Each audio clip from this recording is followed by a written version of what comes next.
Palestra de hoje sobre ocupações e missões dos espíritos.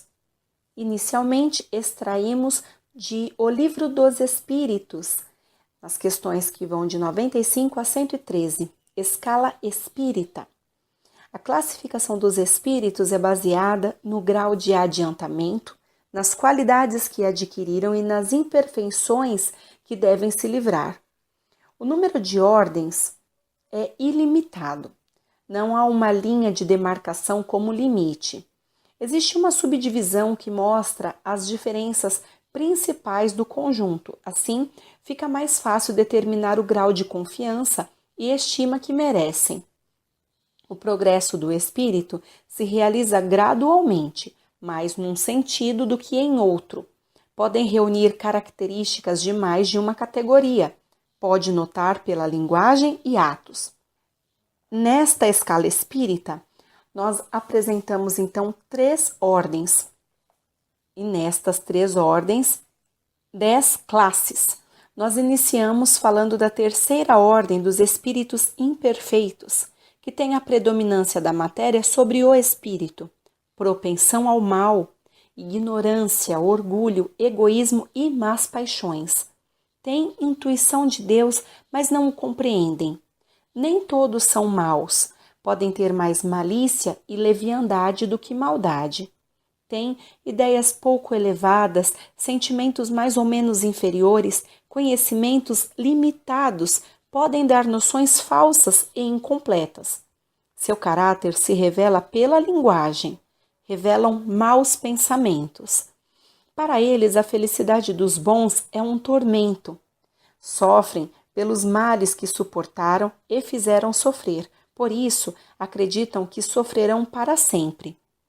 Deus permite que pensem assim para puni-los.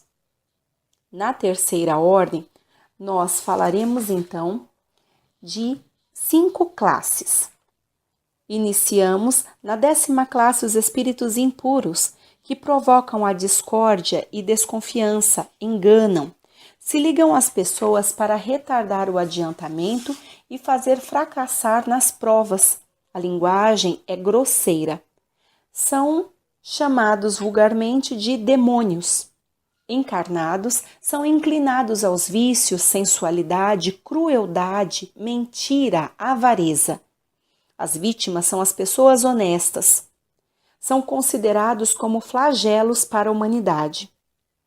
Na 9ª classe, os espíritos levianos, que são maliciosos, zombeteiros. Respondem tudo sem se preocupar com a verdade. Atormentam e induzem ao erro pelas mistificações e espertezas. São chamados de duendes, gnomos. Estão sob a dependência dos espíritos superiores, como fazemos com nossos servidores. Têm a linguagem engraçada. A 8ª classe, dos espíritos pseudo-sábios, que têm conhecimentos amplos, mas acreditam saber mais do que sabem. Tem uma linguagem séria que pode induzir ao erro. Dizem uma mistura de verdades e absurdos, onde sobressai a presunção, orgulho, obstinação. 7ª classe, espíritos neutros, que não são bastante bons para o bem, nem maus para o mal. Se prendem às coisas deste mundo e lamentam a perda de alegria que deixaram. 6ª classe, espíritos batedores ou perturbadores. Em todas as classes da terceira ordem, nós podemos encontrar este tipo dos batedores.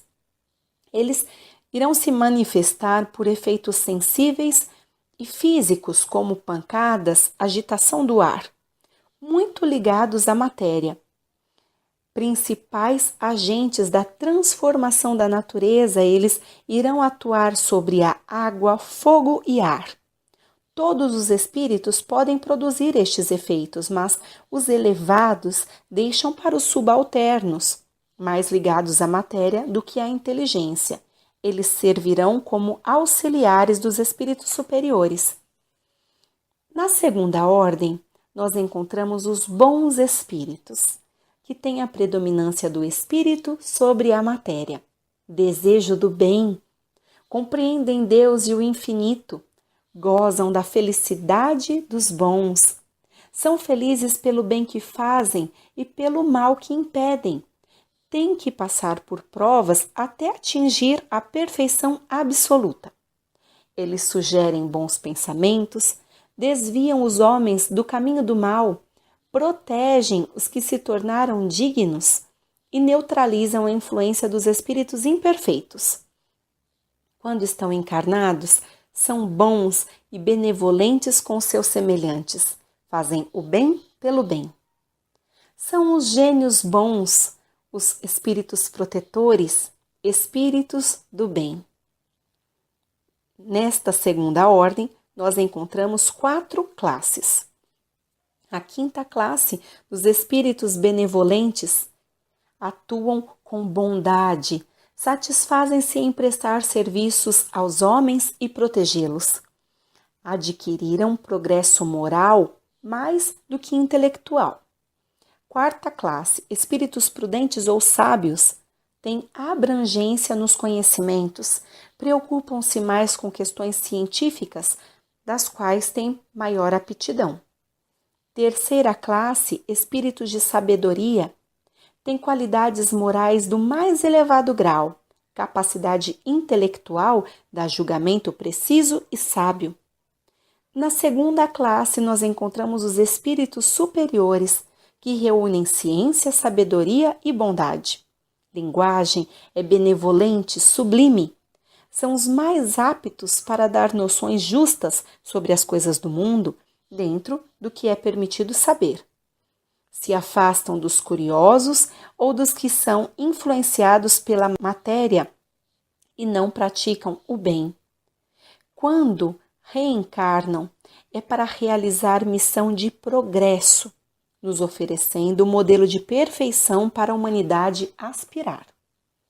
Na primeira ordem, nós encontramos os espíritos puros, que não sofrem nenhuma influência da matéria, têm superioridade moral e intelectual absoluta em relação aos outros espíritos. Passaram por todos os graus da escala e se libertaram de todas as impurezas da matéria. Eles não têm que passar por provas, expiações, nem reencarnar em corpos perecíveis. A vida para eles é eterna e desfrutam no seio de Deus. A felicidade é inalterável, não estão sujeitos às necessidades e variações da vida material. Eles são os mensageiros e ministros de Deus. Executam suas ordens para a manutenção da harmonia universal. Comandam todos os espíritos que lhes são inferiores, ajudam a se aperfeiçoarem e designam as missões. São chamados anjos. No Livro dos Espíritos, as questões que vão de 558 a 584, ocupações e missões dos espíritos. Nós observamos que as ocupações estão relacionadas ao ato de trabalhar, serviço, função, profissão. Já as missões relacionam ao compromisso, dever imposto ou contraído, obrigação. Todos os espíritos têm deveres a cumprir. Devem habitar em todos os lugares e adquirir conhecimento de todas as coisas. Devem percorrer os diferentes graus da escala para se aperfeiçoar. Os espíritos inferiores têm ocupações apropriadas à sua natureza, mas há os que são ociosos ou não se ocupam com coisas úteis. Esse estado é temporário, depende do desenvolvimento da inteligência. Há os que vivem apenas para si, mas o desejo de avançar faz sentir que a atividade é necessária e ficam felizes em se tornarem úteis. Na erraticidade, enquanto o espírito está aguardando por uma nova reencarnação, as ocupações são proporcionais ao grau de adiantamento. Eles podem percorrer mundos, se instruir e se preparar para o reencarne. Podem se ocupar do progresso. encarnam com missão de progresso. Protegem famílias, indivíduos, cidades ou povos. Serão espíritos protetores, espíritos familiares. Podem dirigir os fenômenos da natureza. Os espíritos comuns se misturam às nossas ocupações e divertimentos. As missões são cumpridas no estado errante ou encarnado. O objetivo é sempre o bem. São encarregados de ajudar no progresso da humanidade, preparar os caminhos para alguns acontecimentos, zelar pelo cumprimento de algumas coisas. Podem assistir doentes e aflitos, velar pelos protegidos. Há tantas missões quantos interesses a vigiar. Nem sempre o espírito tem consciência dos desígnios que devem executar. Podem servir como instrumentos cegos. A importância da missão depende da capacidade e elevação do espírito. Ele pode pedir a missão e fica feliz por obtê-la. Muitos podem pedi-la, mas nem todos são aceitos. Quando encarnados, as missões devem ser instruir os homens, ajudar no seu adiantamento e melhorar as instituições. Aquele que cultiva a terra, governa ou instrui, realiza missão. Cada um tem missão na terra e pode ser útil de alguma forma. A paternidade pode ser considerada como missão e dever que obriga a responsabilidade do futuro, porque Deus coloca a criança sob a tutela dos pais para que eles a dirijam no caminho do bem, para que eles encaminhem este tutelado a Deus.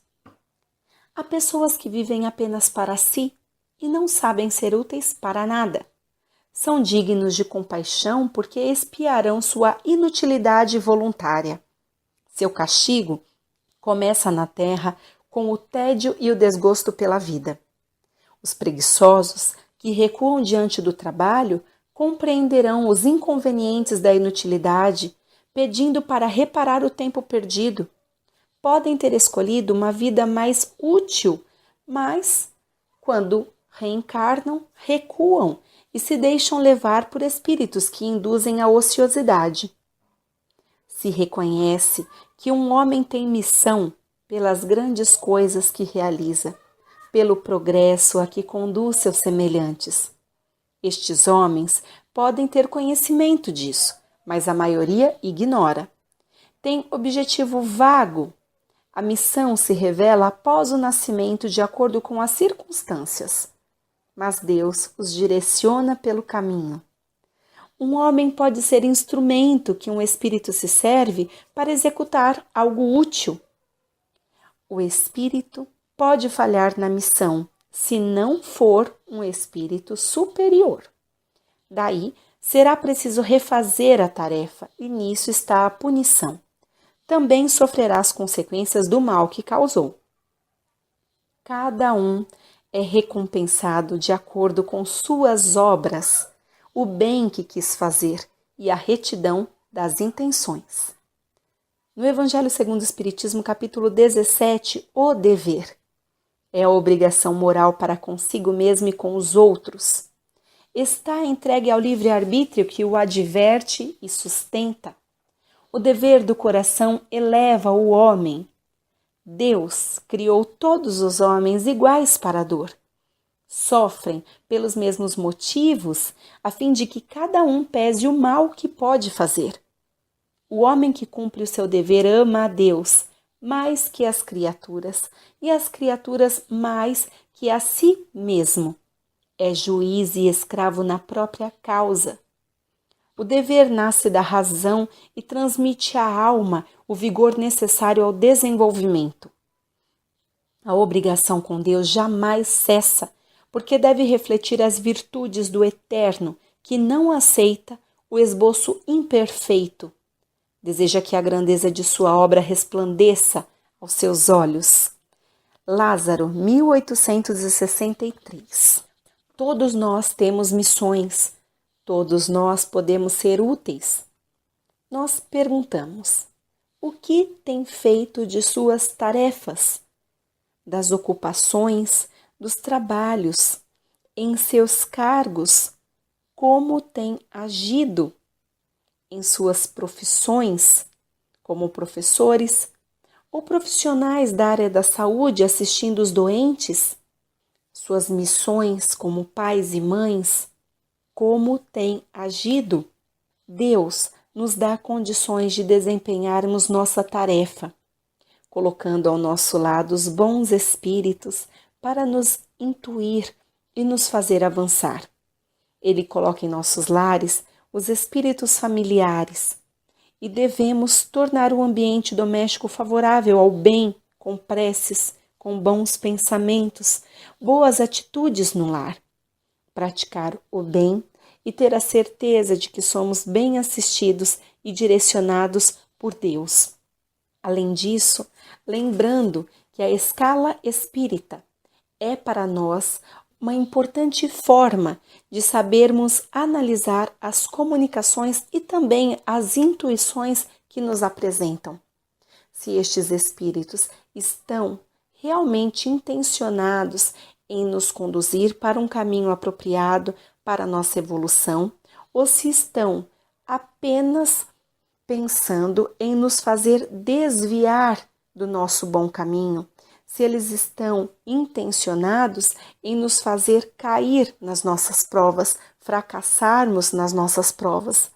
Lembrarmos de que os espíritos superiores são aqueles que trazem para nós as reais noções do mundo, têm uma linguagem sublime, e todos os outros espíritos que nos apresentam caminhos fáceis para adquirirmos isso ou aquilo, normalmente ligados aos bens materiais, todos estes não estão bem intencionados em nos fazer avançar no nosso progresso moral e intelectual. Jesus é o exemplo que temos a seguir sempre. Nós agradecemos ao amigo Erasmo pela abençoada oportunidade de trabalharmos de forma edificante. Agradecemos ao Mestre todas as lições que nos deixou e agradecendo a Deus pela oportunidade de recebermos dos Espíritos as informações adequadas para seguirmos adiante. Graças a Deus, graças a Jesus.